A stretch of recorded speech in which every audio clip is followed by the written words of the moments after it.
విష్ణుని డిశ్చార్జ్ చేసి ఇంటికి తీసుకొని వస్తారు. ఇంటికి తీసుకొని వచ్చాక ధర అయితే విష్ణు నువ్వు ఎక్కడే ఇలానే ఉండు, నేను ఇప్పుడే నీకోసం పాలు తీసుకొని వస్తానని చెప్పి ధర అంటుంది. దానికి విష్ణు అయితే సరే ధర వెళ్ళి తీసుకొని రా అని చెప్పి అంటాడు.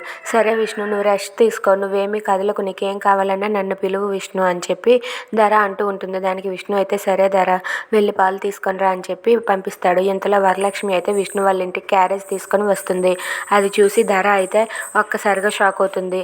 దీనికి ఎన్ని చెప్పినా సిగ్గులేదు అని చెప్పి ధర అయితే వచ్చిన వరలక్ష్మిని ఏంటే నీకు ఎన్ని మాటలన్నా సిగ్గులేదా, మళ్ళీ తిరిగి ఈ ఇంటికే వచ్చావు అని చెప్పి ధర వరలక్ష్మితో అంటూ ఉంటుంది. దానికి వరలక్ష్మి ధర నువ్వు నోరు మూసుకొని ఉండు, నువ్వు మాట్లాడడానికి వీల్లేదు, నా ఇష్టం, నేను వస్తానని చెప్పి వరలక్ష్మి అంటూ ఉంటుంది. ఇంతలో వాళ్ళ అత్తయ్య వేదవతి వచ్చి కొంతమంది అంతే ధర, మనం ఎన్నన్నా ఏం చేసినా పట్టించుకోరు, గాడిద మీద వర్షం పడినట్టే, దున్నపోత మీద వర్షం పడినట్టే అని చెప్పి అంటూ ఉంటుంది. అది విన్న వరలక్ష్మి అయితే ఏమీ అనకుండా అలా మౌనంగా చూస్తూ ఉంటుంది.